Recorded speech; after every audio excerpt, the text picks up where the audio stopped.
Ligji thot këto, në rast se qeveria miraton një projekt të një investitori të huaj,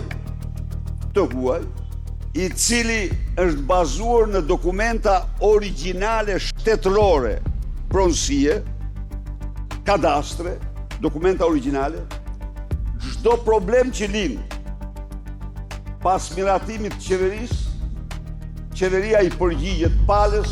Protestat në Zvërnec, ku bandorë dhe aktivistë kundërshtojnë projektin turistik që po zhvillohet në zonën e mbrojtur të Pishporës. Në deklaratën e tij, Berisha dënoi dhunën e ushtruar ndaj protestuesve gjatë përplasjeve të ndodhura disa ditë më parë me rojet private të objektit, duke konsideruar ngjarjen si një akt të papranueshëm dhe duke kritikuar mënyrën se si u menaxhua situata. Nga ana tjetër, kreu i opozitës tha se nuk disponon dokumentacionin e plot të projektit dhe për këtë arsye nuk mund të japë një vlerësim të detajuar mbi përmbajtjen e tij. Megjithatë, ai ritheksoi qëndrimin e Partisë Demokratike në mbështetje të investimeve të huaja dhe kujtoi legjislacionin e miratuar gjatë qeverisjes së PD-s për mbrojtjen e investitorëve.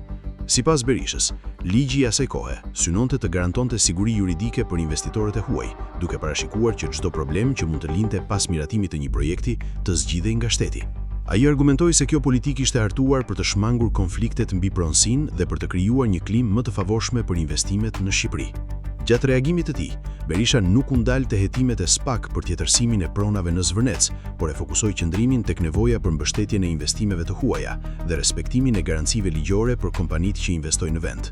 Debati për projektin në Zvërnec vijon të mbetet i ndezur, ndërsa kundërshtarët e tij kërkojnë më shumë transparencë për ndikimin në mjedis dhe statusin e pronave në zonën e mbrojtur.